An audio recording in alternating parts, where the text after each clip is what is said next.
सो hey guys, कैसे हैं आप लोग। आई होप आप लोग बहुत अच्छे होंगे और अच्छे से स्टडीज़ भी चल रही होंगी आप लोगों की। आज हम लोग जो स्टार्ट करने वाले हैं वो हम लोग स्टार्ट करने वाले हैं बिल्कुल ही न्यू टॉपिक, जो कि हमारा क्लाइमेटोलॉजी है।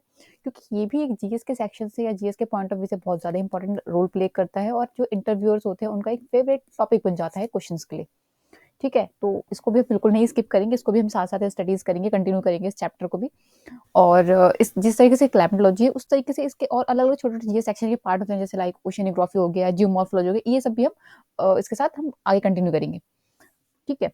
तो अब देखो, लेकिन इसको करने से पहले क्या होता है कि जो हमारा क्लाइमेटोलॉजी है, ये बिल्कुल एक क्लाइमेट से रिलेटेड है, तो उसके लिए हमें ना थोड़ा-सा हमें एटमॉस्फेयर की ना थोड़ा-सा एटमॉस्फेयर का जो बेसिक नॉलेज है ना, वो होना बहुत ज़्यादा इंपॉर्टेंट है। तो सबसे पहले हम पहले बेसिक डिस्कस करेंगे इसका, देन उसके बाद हम आगे के चैप्टर्स पे उसमें मूव ऑन करेंगे। ठीक है? तो चलो अब देखते हैं कि एक्चुअली भी थोड़ा-सा बेसिक इसका क्या होता है वो देखते हैं। देखो, अब जैसे अगर हम बात करें हमारे अर्थ की, यानी जो हमारा अर्थ सरफेस होता है, ठीक है? मान लो ये हमारा अर्थ सरफेस है, ठीक है? अब अर्थ सरफेस है, अब इसके ऊपर अब एक बात बताओ, जो हीटिंग का सोर्स है मेन, वो क्या है? सन है वो, ठीक है? सन है हीटिंग का मेन सोर्स यहाँ पर, अर्थ के ऊपर। ये मान लो अर्थ है, इसके ऊपर हवा ऐसे फ्लो कर रही है, ठीक है? और मान लो यहाँ पे कोई इंसान है, ठीक है? ये कोई इंसान है यहाँ पर। अब यहाँ पे क्या है कि अब जैसे मान लो यहाँ से जो सन की जो रेज़ आ रही हैं, ठीक है? तो यहाँ पे जो रेज़ आ रही हैं, अब ये जो इंसान है, यानी कि जो ये पर्सन है, वो क्या सोच रहा है? वो ये सोच रहा होगा कि जो अर्थ के ऊपर जो रेज़ आ रही है ना, मेरी तरफ आ रही है। एक्चुअली अर्थ से बड़ी है, लेकिन उसको क्या लग रहा है वो इसकी तरफ आ रही है। तो वो उसने क्या इसको क्या बोला है, मेनली नाम क्या होता है इसका? इसको हम सोलर रेडिएशंस बोलते हैं। यहाँ लिख लो। इसको हम क्या बोलते हैं? सोलर रेडिएशंस बोलते हैं।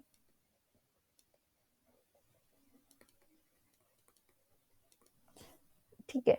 अब है तो सोलर रेडिएशंस ही है, लेकिन इसको क्या लग रहा है कि इसके तरफ आ रही है, तो इसने इसको क्या नाम दे दिया? इसने इसको नाम दे दिया इनकमिंग सोलर रेडिएशन। ठीक है? मतलब ये नाम इसको किसने दिया? भाई इंसान ने इसको कह दिया कि ये ना इनकमिंग सोलर रेडिएशन है। अब उसके बाद और जब यही रेज़ जब वापस जाती है, तो इसको क्या बोलते हैं? इसको बोलते हैं टेरेस्ट्रियल रेडिएशंस। ठीक है? अब ये नाम थोड़ा बड़ा था, तो इसका फिर एक क्या करा, इंसान ने एक निकनेम रख दिया, छोटा-सा नाम रख दिया, ताकि जिसको याद रहे, बोलना भी आसान रहे। तो क्या नाम रखा इसका? इसका नाम रख दिया इसको, यहाँ से इन ले लिया, यहाँ से एसओ ले लिया, तो इसको मिलाकर उन्होंने क्या नाम रख दिया? इसको रख दिया इंसोलेशन। मतलब इंसोलेशन मतलब वो रेज़ जो कि सन के साइड से, सन से आ रही हो अर्थ की तरफ, उसको बोलते हैं इंसोलेशन। यहाँ तक क्लियर हो गया? ठीक है? अब एक बात बताओ, जब पहले से थोड़ा-सा कुछ यहाँ पर डिस्कस करते हैं, उसके बाद करते हैं कि अब क्या होगा यहाँ पर जब ये ऐसे रेडिएशंस आएँगे, तो यहाँ पे क्या होगा? कुछ एनर्जीज़ के पैकेट बन जाएँगे यहाँ पे, बन जाएँगे ना? अब देखो, तो आपने पढ़ा होगा एनर्जी का एक फ़ॉर्मूला होता है, E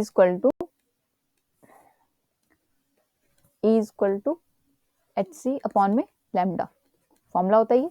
E का मतलब यहाँ पे क्या होता है? E का मतलब तो एनर्जी हो गया, ये तो पता ही है सबको। तो यहाँ पे H का लिख लो, H का क्या मतलब होता है देखो, H का मतलब होता है प्लैंक्स कांस्टेंट, इसको बोलते हैं। ठीक है? इसको फ़ॉर्मूले को इतना कोई आपको याद नहीं करना, बस थोड़ा-सा बस कुछ समझने के लिए डिस्कस कर रहे हैं इसको। ठीक है? यहाँ पे C का मतलब क्या होता है? स्पीड ऑफ लाइट, और ये जो लैम्ब्डा है इसका मतलब होता है आइसोलेशन वेवलेंथ। ठीक है? ठीक है? अब यहाँ पर हम बात करें, तो जब ये जो इंसोलेशन यानी कि जो इनकमिंग सोलर रेडिएशंस आती हैं सन के साइड से, तो उस टाइम पे क्या होता है कि जो एनर्जी होती है वो बहुत ज़्यादा हाई होती है, और इसकी जो फ्रीक्वेंसी है वो भी बहुत ज़्यादा हाई होती है। जबकि अगर हम बात करें लैम्ब्डा की, तो वो क्या होता है? वो कम होता है। ठीक है? ये कम होता है। और जब ये आती है ना, तो इतनी ज़्यादा इनकी एनर्जी होती है, इतनी ज़्यादा इसमें फ्रीक्वेंसी होती है कि जितनी भी अर्थ के ऊपर जितनी भी लेयर्स होती हैं, जितनी भी अर्थ के ऊपर लेयर्स, उन सबको कट करते हुए क्या करती है? अर्थ के एटमॉस्फेयर या अर्थ के सरफेस पे एंटर कर जाती है, सोलर रेडिएशंस होती हैं। क्योंकि बहुत ज़्यादा इसकी एनर्जी बहुत हाई होती है, इसकी फ्रीक्वेंसी बहुत हाई होती है। ठीक है? अच्छा, और जो वेवलेंथ होती है वो कम होती है, इसलिए अगर वेवलेंथ ज़्यादा होगी तो वो एंटर नहीं कर पाएंगे। अब वेवलेंथ क्या होती है? तो वेवलेंथ देखो, जैसे कि ये आपका जैसे एक, ये आपकी वेवलेंथ होती है, एक वेवलेंथ। कि जितनी ज़्यादा रहेगी उतना ही क्या होगा, वेवलेंथ मतलब ज़्यादा रहेगी तो क्या होगा, वो एंटर नहीं कर पाएगी, और जितनी कम रहेगी वो क्या होगा, वो एंटर कर जाएगी। मतलब अगर बहुत ही नॉर्मल लैंग्वेज में बात करें तो वेवलेंथ का मतलब होता है किसी चीज़ की थिकनेस की बात करता है वो, ठीक है। और वैसे किसी चीज़ में थिकनेस ज़्यादा होगी तो वो एंटर नहीं कर पाएगी, जो क्रॉस नहीं कर पाएगी, लेकिन अगर थिकनेस कम होगी तो क्या होगा, वो क्रॉस कर जाएगी। अच्छा, अब देखो यहाँ पे, यहाँ तक पहले नोट कर लो, उसके बाद करते हैं।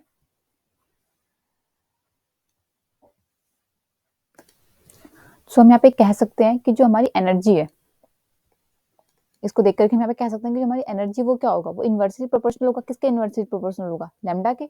बोल सकते हैं ना ऐसे कि लैम्डा के इन्वर्सली प्रोपोर्शनल होगा, क्योंकि एनर्जी ज्यादा रहेगी तो जो वेवलेंथ है वो क्या होगी, कम होगी, ठीक है।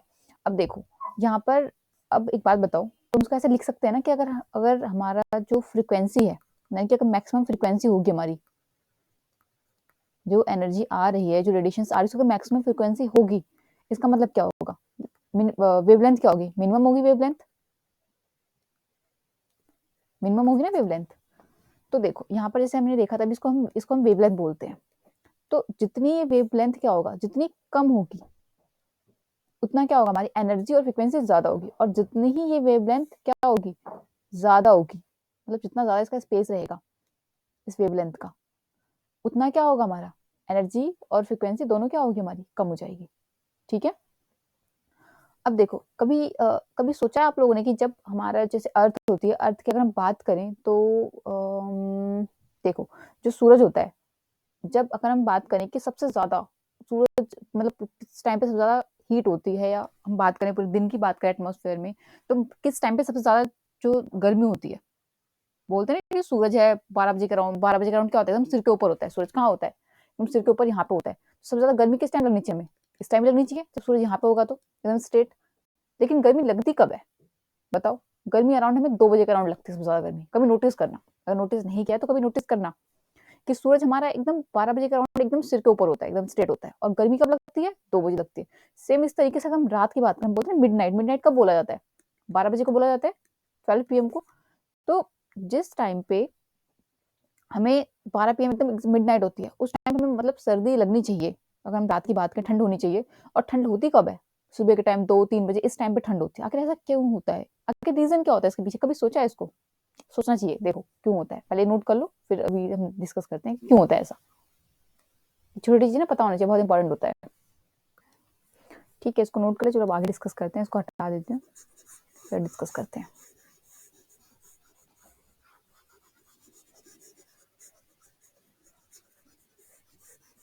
अभी इसका हम फर्स्ट पार्ट ही बनाएंगे, ठीक है, फर्स्ट पार्ट वीडियो अभी आप देखेंगे। इसके बाद अगर आपको लगता है कि इसका आपको और पार्ट चाहिए तो आप बता देना कमेंट सेक्शन में, फिर हम इसको आगे कंटिन्यू करेंगे, ठीक है। तो देखो अब यहाँ पे, अब एक बात बताओ कि जब अर्थ है हमारी, कि हमारी अर्थ है, ठीक है। अब अर्थ के ऊपर, जब अर्थ के ऊपर क्या होता है, जब इंसोलेशन आता है, हमने इसको क्या बोला था, इनकमिंग सोलर रेडिएशन को हमने इंसोलेशन बोला था, यहाँ पे लिख लो, याद रहेगा, ठीक है। तो जब इंसोलेशन आता है अर्थ के ऊपर, तो उस टाइम पे क्या होता है, हमने देखा था एनर्जी बहुत ज्यादा हाई होती है, ठीक है। एनर्जी बहुत ज्यादा क्या होती है, हाई होती है। लेकिन जब यही इंसोलेशन जब वापस जाता है, क्या होता है, जब ये वापस जाता है तो क्या हो जाता है, उस टाइम पे एनर्जी क्या हो जाती है, एनर्जी लो हो जाती है, मतलब कम हो जाती है एनर्जी, हम ये कह सकते हैं। आखिर कम क्यों जाती है, इसके पीछे भी तो रीजन होगा। कम इसलिए हो जाती है क्योंकि जो ये जो वेवलेंथ होती है ना, ये वाली वेवलेंथ, ये पहले स्टार्टिंग में क्या होता है, पहले कम होती है, पहले क्या होता है, कम होती है। लेकिन जब वापस जाता है एनर्जी कम होने की वजह से वेवलेंथ क्या होती है, बढ़ जाती है, ठीक है। और जब ये वेवलेंथ बढ़ जाती है तो क्या होता है फिर ये, अब जो एनर्जी अब आई है, जितनी स्पीड से आई है, अगर उतनी स्पीड से वापस नहीं जाएगी तो क्या होगा, यहाँ का जो एटमॉस्फेयर होगा, क्या होगा, एटमॉस्फेयर में क्या होगा, वो ट्रैप होकर रह जाएगी, जा ही नहीं पाएगी उतनी स्पीडली।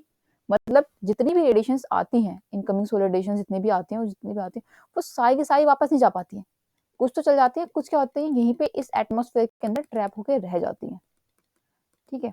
और जब ये ट्रैप होकर एटमॉस्फेयर में रह जाती हैं तो क्या करेंगे, जब एटमॉस्फेयर इसको ट्रैप होकर यहाँ पे रह जाएंगे तो क्या होगा, एटमॉस्फेयर का हम ये कह सकते हैं, एटमॉस्फेयर का जो टेम्परेचर है वो क्या होगा, बढ़ जाएगा, उनको बढ़ा देंगे।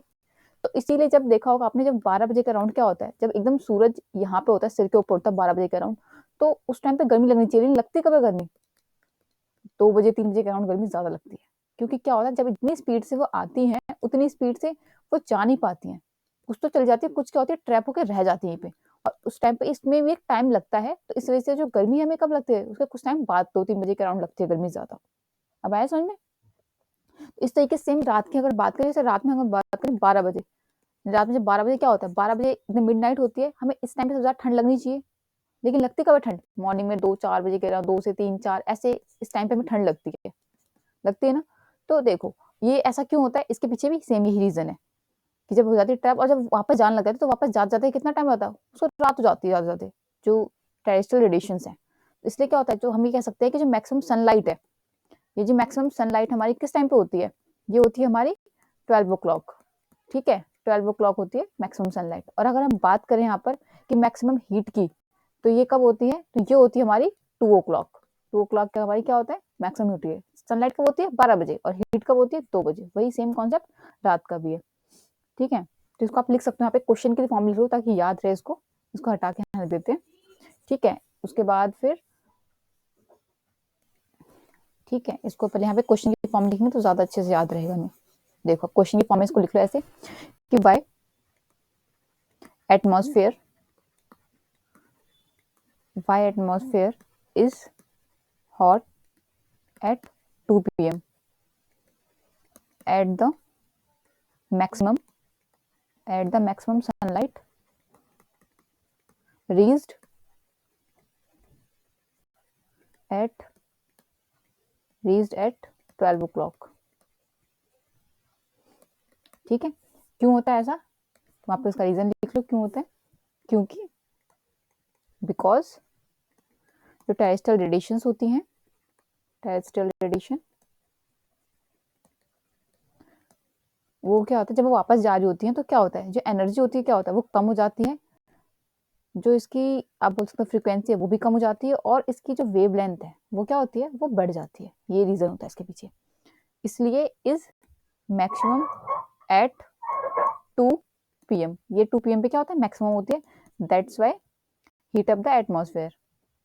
तो क्योंकि ये क्यों होता है ऐसा, क्योंकि जो एटमॉस्फेयर होता है, एटमॉस्फेयर को ये हीट कर देती है उस टाइम तक। ये इस वजह से एटमॉस्फेयर हीट हो जाता है कि 2 बजे, ठीक है? ये लाइन आप लिख सकते हो यहाँ पे। तो अभी समझ में आया मेन कॉन्सेप्ट क्या था इसका, कैसा क्यों होता है, ठीक है? एक और उसके बाद हम अब डिस्कस करते हैं हम इसके अंदर कवर करके क्या क्या करेंगे क्लाइमेटोलॉजी के अंदर, ठीक है? अब देखो इसके अंदर हम क्या कवर करेंगे वो भी नोट कर लो। इसके अंदर हम जो कवर करेंगे वो हम पहले एटमॉस्फेयर से देखेंगे क्या क्या कवर करेंगे, ठीक है? तो लिख लो यहाँ पे, देखो इसके अंदर हम जो कवर करने वाले हैं वो करेंगे एटमॉस्फेयर के अंदर। इसको हटा दे, इसको भी, इसको नोट कर लिया होगा आपने, थोड़ा स्पेस हो जाएगा, ठीक है? देखो अब देखो इसमें से क्या कवर करने वाले हैं इसके अंदर, देखो अब इसके अंदर हम जो कवर करने वाले हैं वो कवर करेंगे, एक तो हमारा होगा अदर कंपोनेंट, ठीक है? अदर कंपोनेंट होगा, और अदर कंपोनेंट के बाद क्या होगा, यहाँ पे एक रीजनल वेरिएशन होगा, ठीक है?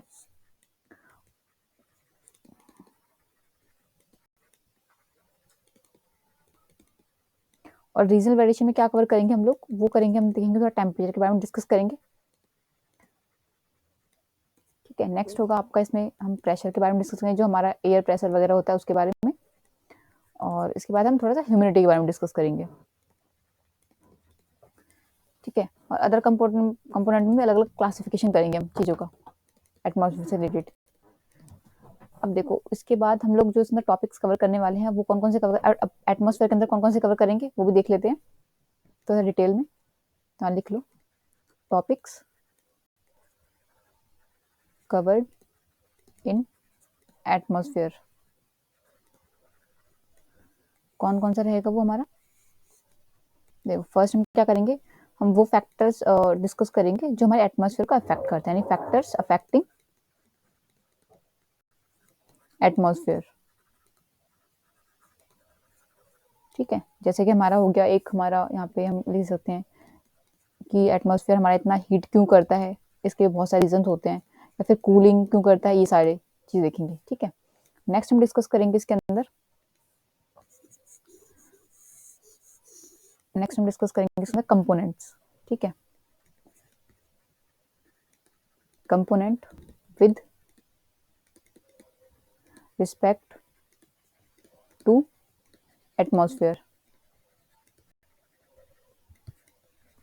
एटमॉस्फेयर या क्लाइमेट दोनों कह सकते हैं। जैसे उसमें हो गया हमारा टेम्परेचर, प्रेशर और विंड, इनके बारे में हम डिस्कस करेंगे इसके अंदर।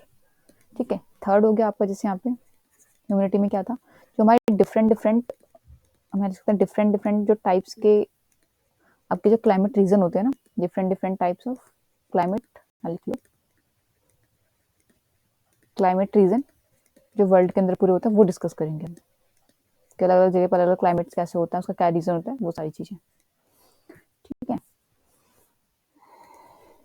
अब देखो इसके बाद हम करेंगे जो हमारा एटमॉस्फेयर होता है उसका कंपोजिशन कैसे होता है, मतलब कौन कौन सी गैसेस होती हैं जिससे उसका कंपोजिशन होता है, वो देखते हैं। तो आप लिख लो कंपोजिशन ऑफ एटमॉस्फेयर।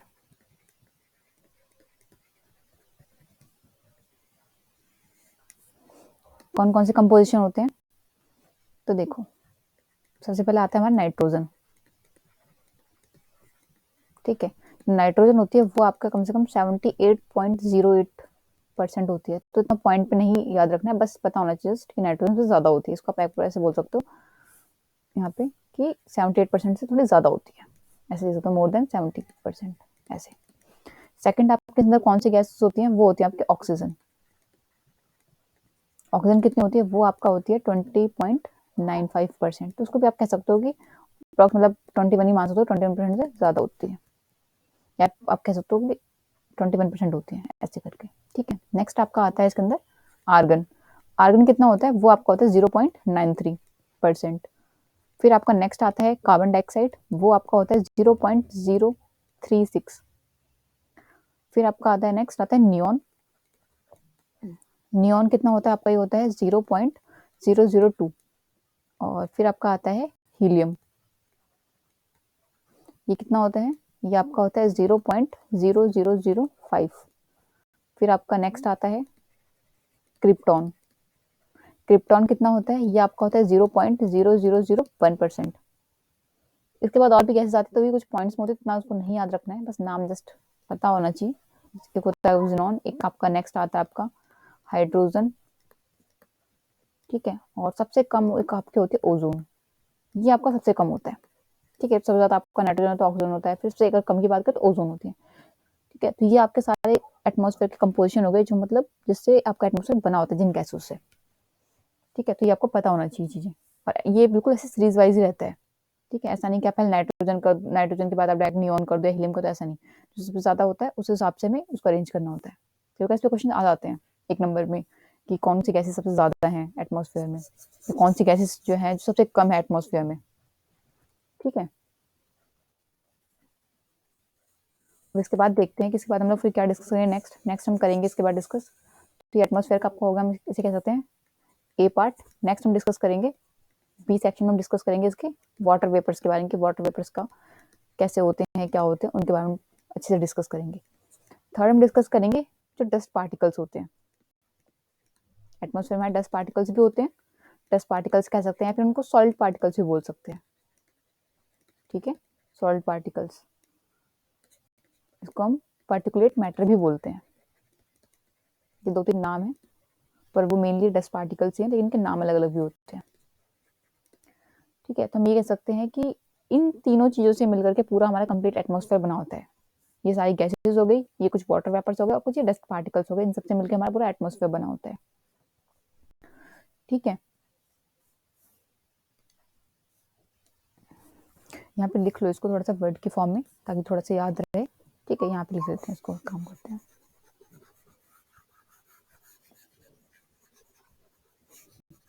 जो गैसेज हैं सारी की सारी, अप्रोक्स अगर हम बात करें यहाँ पे, तो टोटल जो गैसेज हैं ये आपका 99 मतलब परसेंट आप कह सकते हो आपका नाइट्रोजन और ऑक्सीजन मिला करके होता है। तो इतनी गैसेज जो है आपके, सिर्फ यही दोनों गैसेज होती हैं। तो आप लिख लो इस तरीके से इसको वर्ड में कि these these gases these gases are all about 99% and found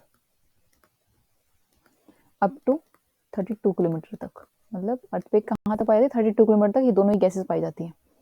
और आउट ऑफ दीज, और इन गैसेस में क्या होता है, out of these gases mainly, in gases में, सब गैसेस में मेनली कौन कौन सी गैसेस मिलते हैं, तो ही मिलते हैं कि आपका ऑक्सीजन मिल गया और दूसरा आपका नाइट्रोजन मिल गया, आर फाउंड 99%। ठीक है। अच्छा, गैसेस के बाद फिर हमें क्या मिलता है एटमॉस्फेयर में अपने, फिर हमें मिलता है सेकंड नंबर पे वाटर वेपर्स मिलते हैं। तो in addition to these gases, second number में क्या मिलता है, सेकंड इज वाटर वेपर्स। तो पहले हमें क्या मिलता है, पहले हमें गैसेस मिलते हैं, सेकंड नंबर में वाटर वेपर्स मिलते हैं। अब अगर हम वाटर वेपर्स की बात करें तो वाटर वेपर्स भी हमें अपने एटमॉस्फेयर में 3 तरह से मिलते हैं। कौन कौन से तरीके से, आप लिख लो पहले। Water vapours is added in atmosphere by 3 process.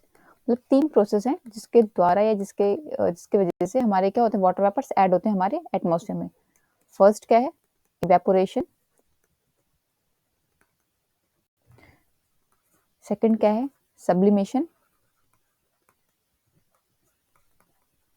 और थर्ड क्या है, ट्रांसपिरेशन।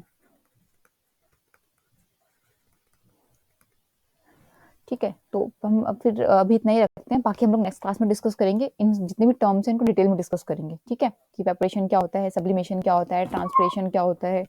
उसके बाद हम फिर इनके जो वाटर वेपर्स हैं उसको भी डिस्कस करेंगे डिटेल में। ठीक है, वाटर वेपर की अलग अलग वेरिएशंस क्या क्या होती हैं, वो सारी डिस्कस करेंगे हम नेक्स्ट क्लास में। तो अभी के लिए इतना ही रखते हैं। सो अगर इसकी बात करें तो फिर नेक्स्ट पार्ट भी चाहिए होता है, आप बता दें एक बार कमेंट सेक्शन में। ठीक है, अगर आपको अच्छा लगेगा तो आप इसको लाइक कर देना, और अगर वीडियो पे नहीं है तो उसको सब्सक्राइब कर देना। ठीक है, तो बाकी मिलते हैं नेक्स्ट क्लास में, तब तक आप अच्छे से स्टडीज करो। ठीक है, और हेल्थ का भी ध्यान रखो, वो भी ज़रूरी है। तो बाकी मिलते हैं नेक्स्ट क्लास में।